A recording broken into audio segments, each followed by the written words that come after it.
mas na verdade já não acreditava. Será que eu estou falando para alguém aqui nessa noite que deixou de acreditar? Ou que tem muitas dúvidas, muitos questionamentos, já está assim a um passo de desacreditar completamente em Deus? Deixa eu dizer para você uma coisa. Deus se revelou para mim, mas não foi no meu tempo. Foi no tempo dele. Eu queria de uma maneira imediata. Mas essa oração foi daquelas orações que Deus responde assim: ei, espera um pouquinho, que pressa é essa? Pois é. Eu não era aquele ateu chato que ficava tentando convencer as outras pessoas para convertê-las ao ateísmo, se é que se pode dizer assim. Ficava na minha, ninguém sabia. Foi uma surpresa para a minha família a primeira vez que eu contei. E eu só contei esse testemunho depois que me tornei pastor.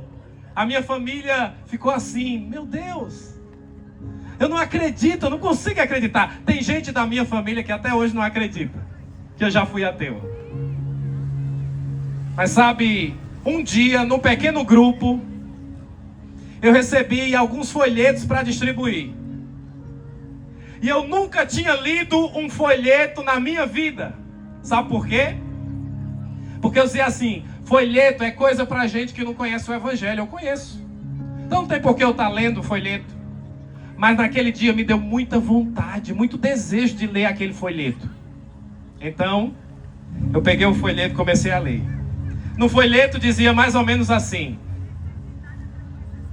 se o sol, ou a terra no caso, fosse mais próxima do sol,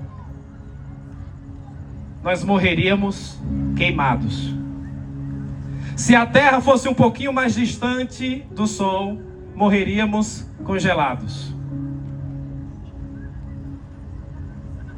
E aí eu continuei lendo, eu achei aquilo interessante. E lá no folheto dizia que se o mar fosse mais profundo, 3 metros, as partículas ficariam mais afastadas e seria impossível a respiração. Aí eu pensei assim: peraí, a Fossa das Marianas, o local onde o mar é mais profundo, tem pelo menos 11 mil metros de profundidade. 11 quilômetros de profundidade. É muito profundo.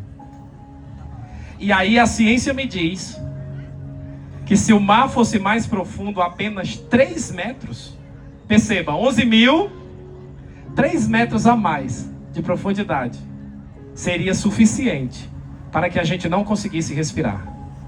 E aí eu comecei a estudar mais sobre esse assunto e eu descobri que se a Lua fosse mais próxima do planeta Terra, apenas 10 centímetros, apenas 10, haveriam maremotos e terremotos tão terríveis que destruiriam toda a população mundial.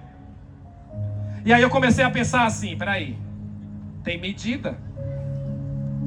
Tudo está no lugar onde deveria estar para que a vida exista. Isso me chamou muita atenção e mexeu muito comigo. Mas eu ainda tinha muitas dúvidas. E aí veio o sinal que eu pedi para Deus naquela oração. Um dia, eu estava na faculdade conversando com um biólogo. E eu estava conversando sobre a minha mais recente descoberta: a função da sobrancelha. Você já parou para pensar para que serve sua sobrancelha? Não é só para deixar você menos feio. A sobrancelha, ela serve para o seguinte: quando a gente transpira, e tem alguns transpirando aí, sim ou não? Sim, né?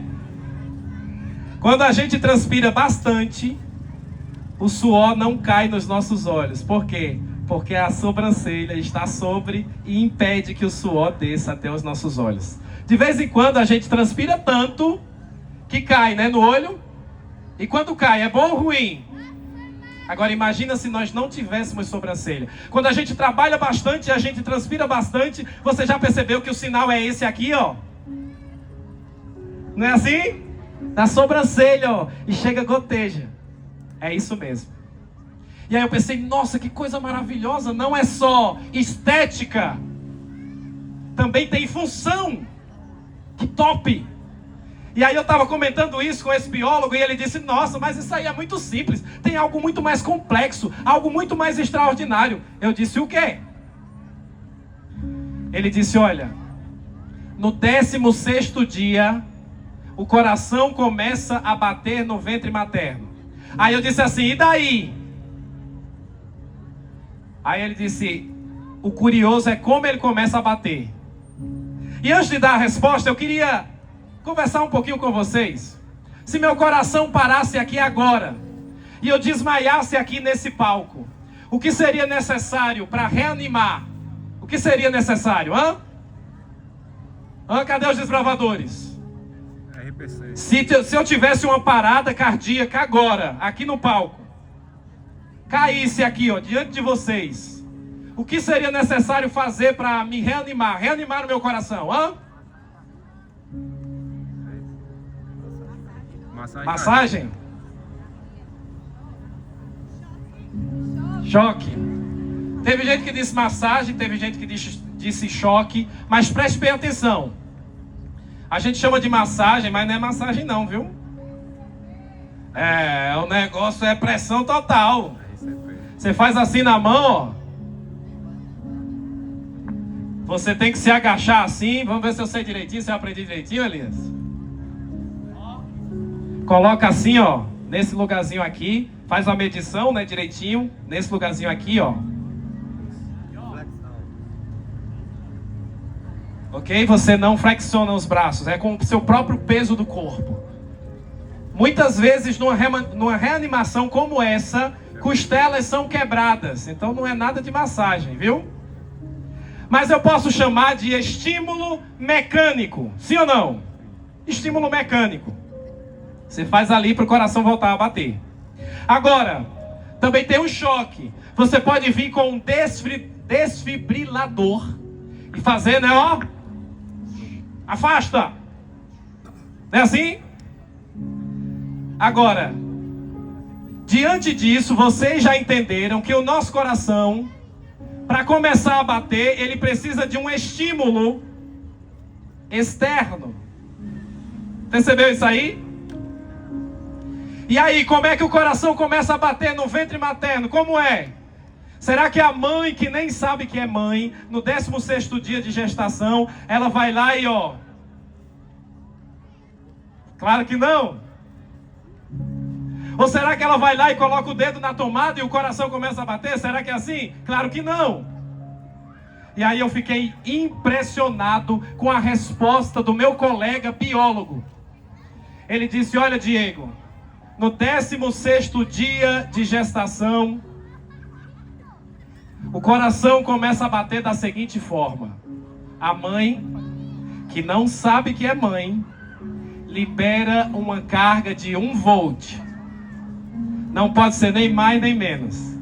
Se for menos, não faz o coração bater. Se for mais, pode matar o bebezinho. Na medida, 1 volt. Dá um choquezinho lá. E agora começa o coraçãozinho a bater. Rapaz, eu disse, isso é um milagre. Isso é o sinal que eu precisava e aconteceu na vida de todos nós.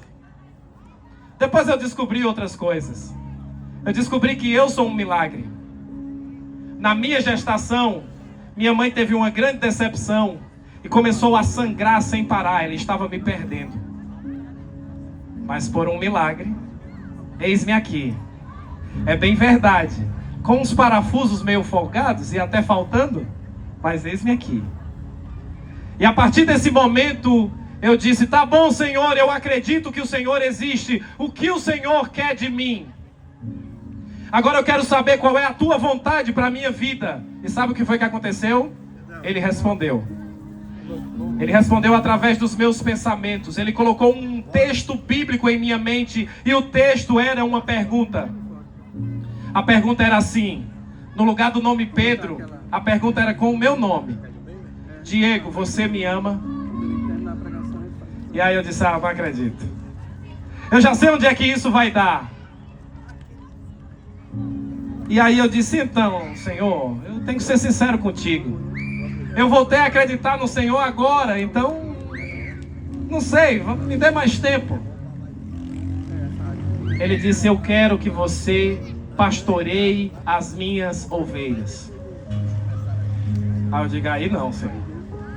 Aí não. Mas de jeito nenhum. Nessa altura eu tinha aproximadamente 17 anos. Foi pouquinho tempo que eu fui ateu. E aí, o que acontece é que ele começou a mostrar de várias formas que isso era o que ele queria para a minha vida, que isso era o propósito dele para a minha vida. Sabe quanto tempo eu demorei para tentar pela primeira vez a prova para ser pastor? 10 anos. Foram 10 anos dizendo não para Deus. Mas finalmente eu me rendi à sua vontade. E aqui estou eu. E eu queria pedir para que você, nesse momento, abrisse a sua Bíblia. Porque eu quero fazer uma breve reflexão com você. Abra sua Bíblia, por gentileza, no livro de Lucas, capítulo 15, versículo 18. Evangelho de Lucas, capítulo 15, versículo 18. Se você não tem uma Bíblia física assim, você pode usar também o seu celular, assim como eu estou usando aqui. E antes de lermos a palavra de Deus, vamos fazer uma breve oração. Grandioso Deus, bondoso Pai, a Tua palavra, Senhor, está aberta diante de nós e nós queremos Te pedir que o Senhor fale, pois dos Teus servos nós estamos prontos a Te ouvir. E não queremos ser apenas ouvintes da Tua palavra, mas praticantes. Por favor, Senhor, nos ajuda. Nós queremos descobrir qual é a Tua vontade, qual é o Teu propósito para a vida de cada um de nós. Fala, Senhor, através do Teu santo e bom Espírito. É o que nós Te clamamos em nome de Jesus. Amém. Está escrito em Lucas, capítulo 15, versículo 18. Vou me arrumar, Nova Almeida atualizada, tá? A versão. Vou me arrumar, voltar para o meu pai e lhe dizer, Pai, pequei contra Deus e diante do Senhor. Você conhece essa história. Mas eu queria trazer algumas curiosidades sobre essa história que talvez você não saiba. A primeira delas é que isso é uma parábola que faz parte de um trio. São 3 parábolas. Uma das parábolas fala sobre uma moeda que foi perdida. Outra das parábolas fala sobre uma ovelha que foi perdida. E então a parábola do filho pródigo. Muito bem. As 3 parábolas, elas têm uma coisa muito importante. O protagonismo não está na ovelha que se perdeu. O protagonismo não está na moeda que se perdeu. O protagonismo não está no filho pródigo. Se você for acompanhar aí na sua Bíblia, você vai perceber que a pergunta de Jesus é: quem é o homem? Não é assim? Que tendo 100 ovelhas, contou, viu que só tinha 99 e então foi em busca da ovelha perdida. Quem é o homem? O protagonista é o pastor. Mas vamos continuar. Jesus diz: quem é a mulher que, tendo perdido uma moeda muito valiosa, não vai lá e procura esta moeda? Então o protagonismo está na mulher que perdeu a moeda. E então, na outra diz assim: um homem tinha 2 filhos. E o filho mais novo, então, decidiu viver da maneira como queria. Na verdade, o protagonismo dessa história é do pai. O título desta breve mensagem que eu venho trazendo para vocês é De Volta para Casa.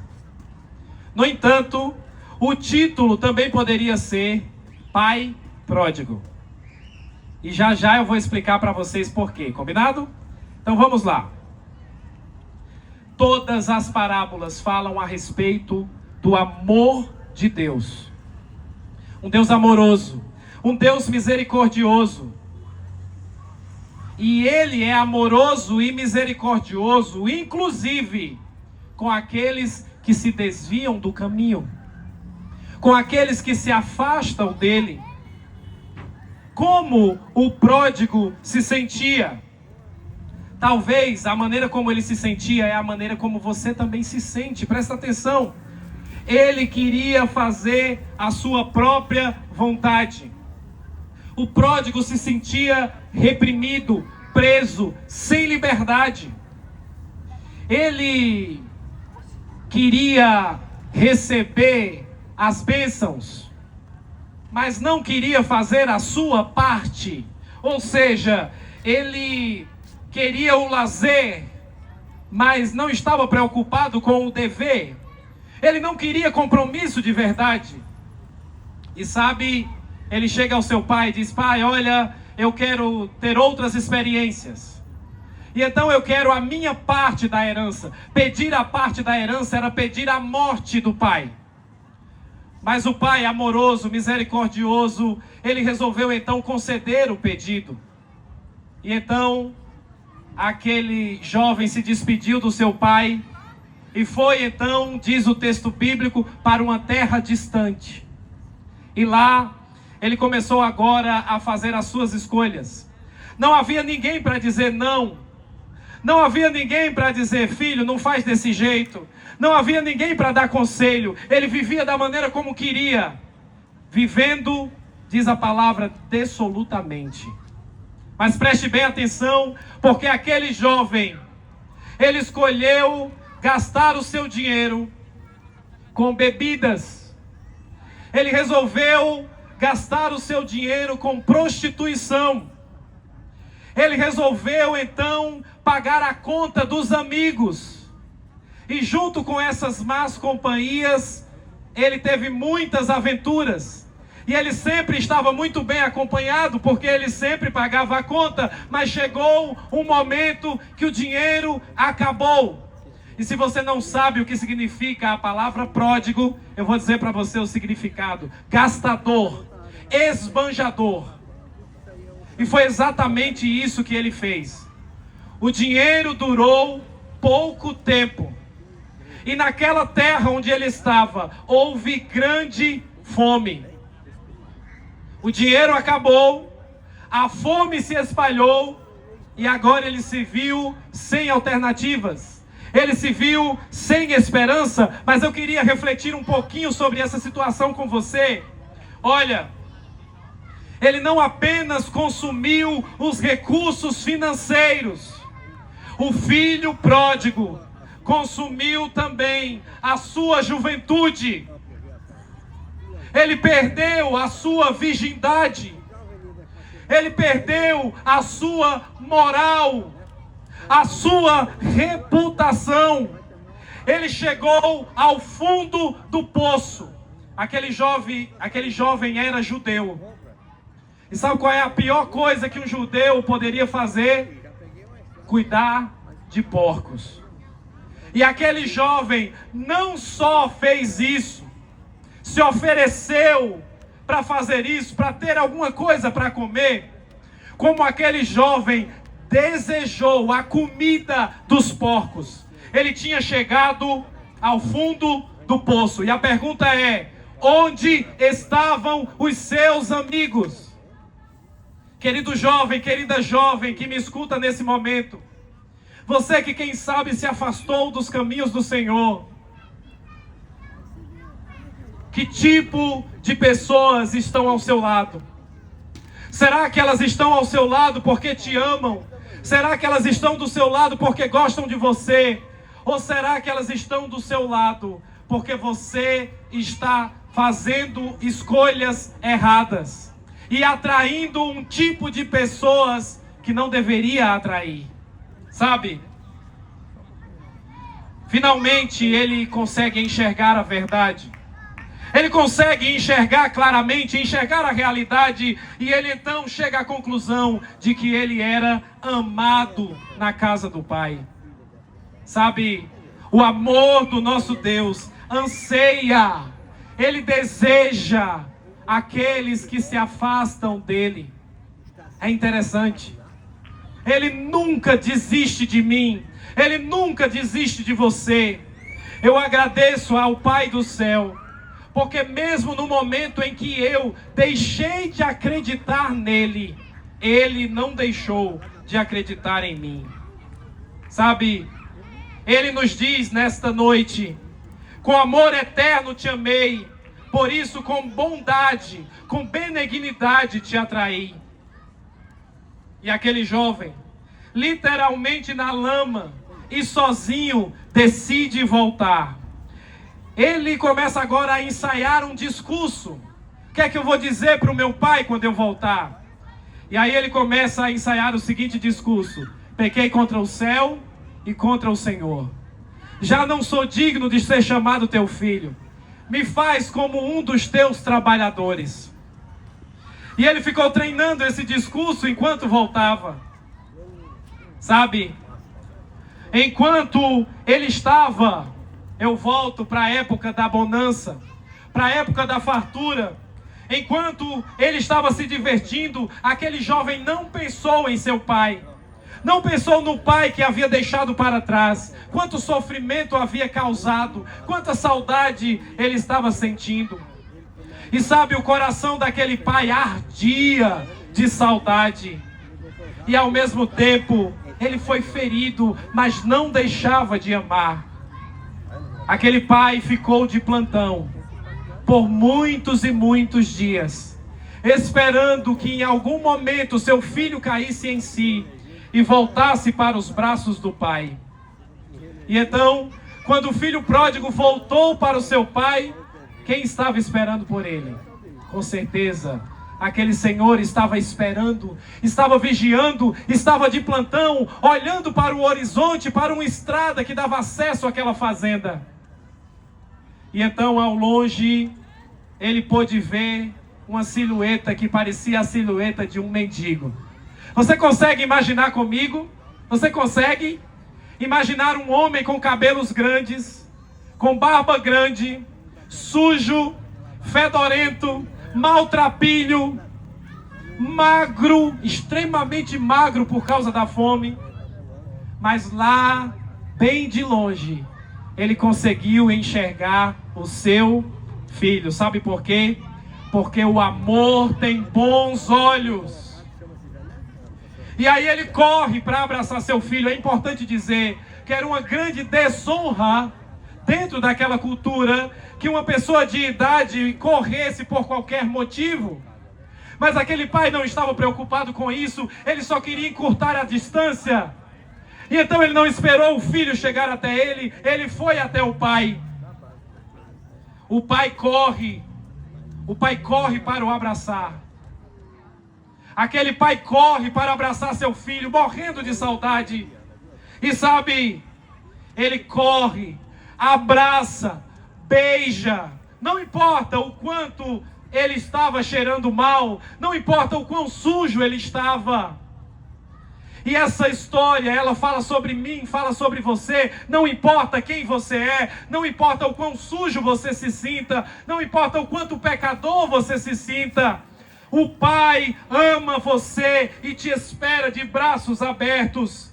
Mas sabe, o Pai, ele tira o seu manto e ele coloca o manto dele sobre aquele jovem.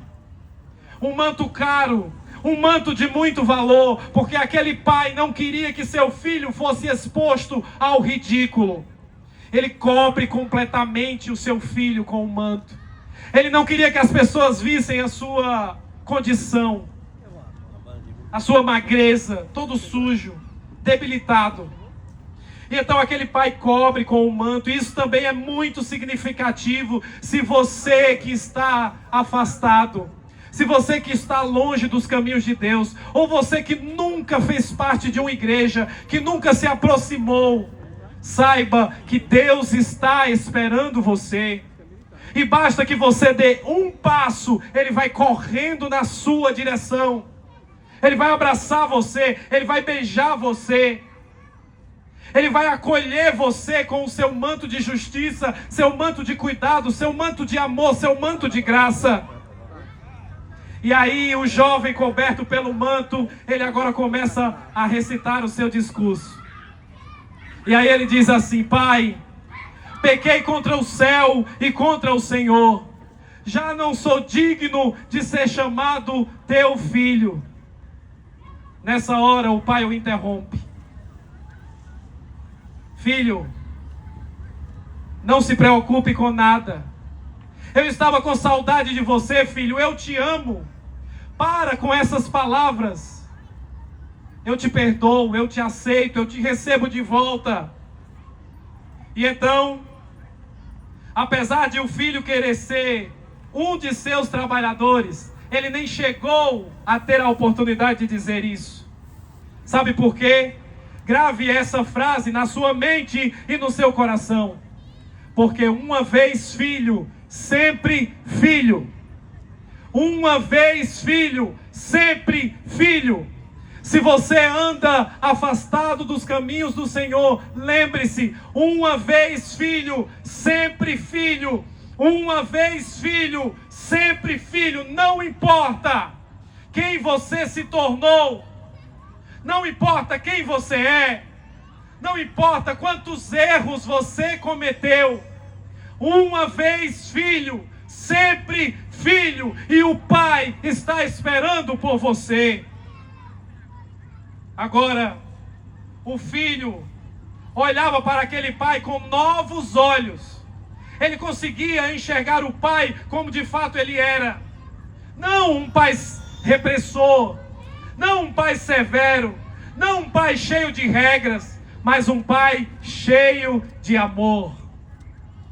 Ele conseguiu então entender que o seu pai o amava mais do que qualquer pessoa neste mundo. Você entende isso? Não há ninguém neste mundo que te ame mais do que Papai do céu. Ele me ama, Ele te ama com um amor que nós nunca iremos compreender completamente. Uma vez filho, sempre filho. Ele agora podia ver, aquele jovem pródigo, conseguia ver agora nos olhos do seu pai, olhos de amor, olhos de perdão, olhos de aceitação, olhos de acolhimento, e não olhos de julgamento. Você vai perceber na parábola que o pai não faz uma repreensão sequer. Ele não faz uma correção sequer. Ele não diz assim: ah, filho, você não deveria ter me deixado. Ah, filho, você não deveria ter pedido a sua herança. Ah, filho, você errou muito. Ah, filho, não é assim. O pai apenas o abraçava e o beijava. E disse: que bom, filho, que você voltou. Porque você estava perdido e foi achado. Você estava morto e reviveu. Vamos nos alegrar, vamos fazer uma festa. Ele estava feliz, transbordante de alegria. A minha pergunta é: como você enxerga Deus? Como você enxerga Papai do céu? Você enxerga Ele como um pai tirano? Ou um pai de amor, como de fato Ele é? O Pai perdoa. Basta um passo ao encontro do Pai, que Ele vai vir correndo até você. Mas eu quero terminar essa reflexão da palavra de Deus com o filho mais velho. E talvez aqui neste lugar nós tenhamos muitos filhos mais velhos. Então, filhos mais velhos, prestem bem atenção. E eu não estou dizendo mais velho por causa da idade, não é sobre isso. O filho mais velho nunca saiu de perto do pai. É sobre isso que eu estou falando. Talvez eu esteja falando aqui com pessoas que desde que entregaram a sua vida a Jesus, receberam então o batismo nas águas, em nome do Pai, do Filho e do Espírito Santo, jamais abandonaram os caminhos do Senhor. Então esse recado é para você, filho mais velho, preste atenção. O filho mais velho da parábola, ele não sofreu o que o pai sofreu pela distância, por ter sido deixado, abandonado, a saudade no coração. Nada disso havia acontecido com o filho mais velho. Então ele também não partilhava da alegria ao vê-lo voltar. E aí nós temos o contraste entre o filho mais velho e o filho mais novo, o filho pródigo. O O filho mais velho era filho, sim ou não? Claro que era. Mas ele sempre se comportou como servo, em busca de recompensas. Ele era obediente porque tinha interesse nas bênçãos materiais.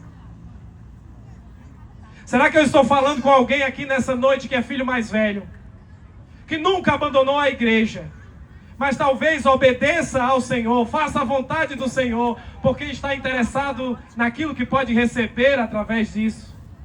O prêmio, vida eterna, cidade santa, poder voar, felicidade, alegria.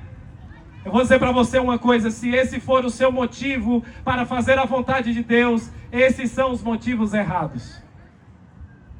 Porque se não for por amor, nada do que a gente faz tem sentido. Sabe? O filho mais novo, o filho pródigo, ele não se achava digno de ser chamado filho. Por isso ele queria ser aceito como um servo, mas foi recebido como um filho. Já o filho mais velho, ele era filho, se comportava como um servo e queria a sua recompensa, o seu salário. Ele disse: pai, esse teu filho, veja, ele não o reconheceu como irmão, presta bem atenção nisso. Esse teu filho aí, ele te deixou, ele te abandonou, ele pediu a parte dele da herança, ele foi embora. E agora o Senhor o aceita de braços abertos e ainda faz uma festa para ele. Eu tenho trabalhado para o Senhor, eu tenho servido ao Senhor, e o Senhor nunca me deu nada. Olha o pensamento do filho mais velho. O pai disse: meu filho. O pai tinha saído da festa para procurar o outro filho, encontrou ele lá fora, não quis participar da festa. Meu filho, vamos entrar, vamos festejar. Pai, não quero, porque estou revoltado. O Senhor está sendo injusto. Esse aí que fez tanta coisa ruim, o Senhor festeja, o Senhor aceita, o Senhor acolhe, coloca um anel no dedo dele, sandálias em seus pés, novas vestes. E eu, que nunca te abandonei. O pai olha para o filho e diz assim: meu filho, todas as minhas coisas são tuas. E hoje o Papai do Céu está dizendo para cada um daqueles filhos que nunca abandonaram este caminho: filho, filha, todas as minhas coisas são tuas. Aquela parábola, ela estava sendo contada para um grupo específico de pessoas. Sabe quem eram? Os fariseus. Sabe? Os fariseus eram os irmãos mais velhos.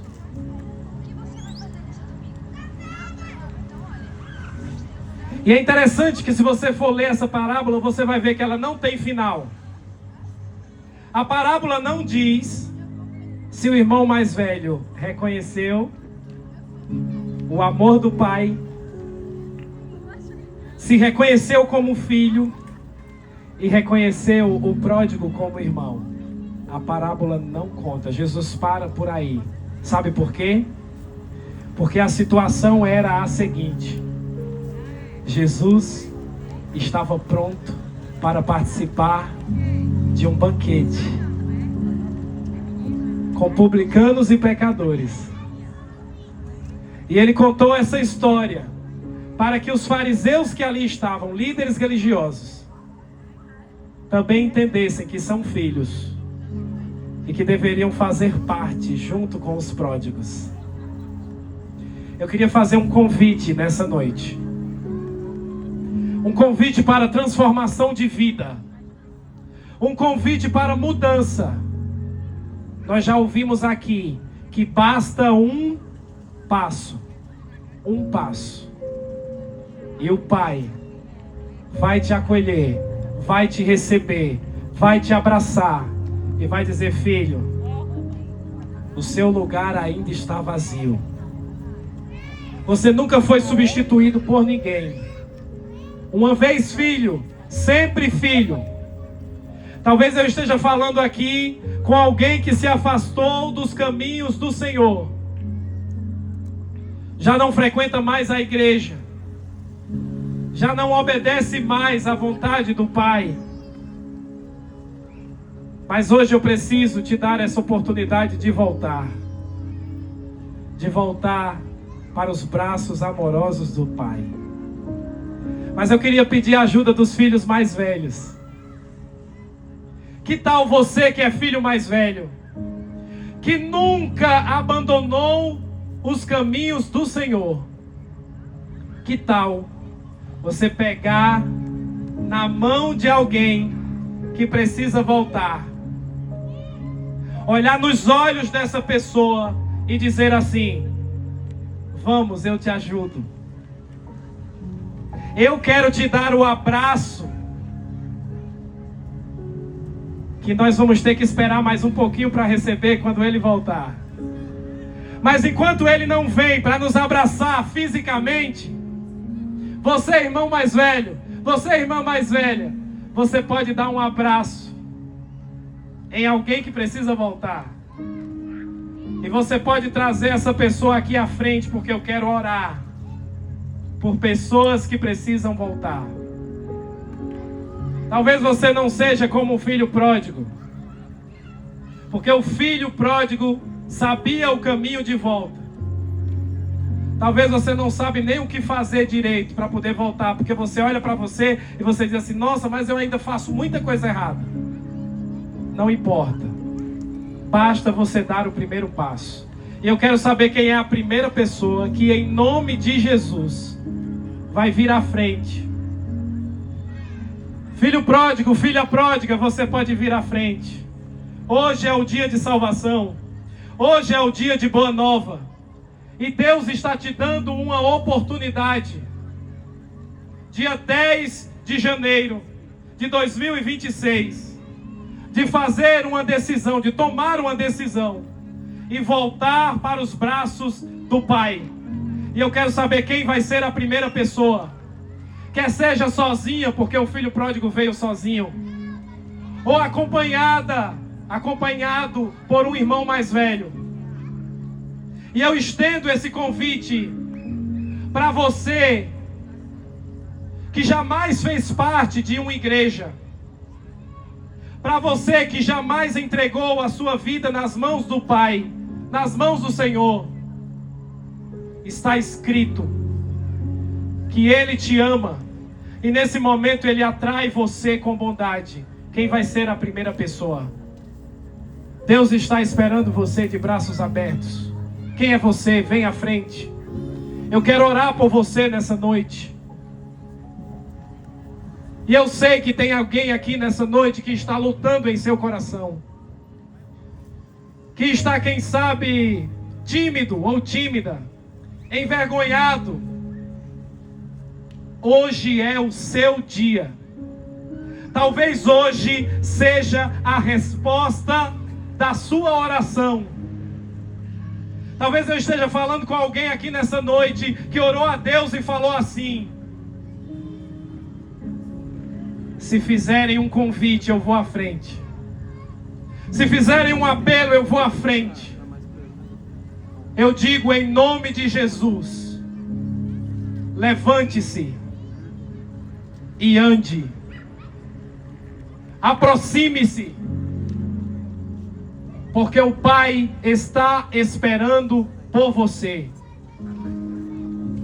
E uma coisa eu posso lhe prometer: pode ser que você não sinta o abraço de Deus, mas eu gostaria de lhe dar um abraço como filho mais velho.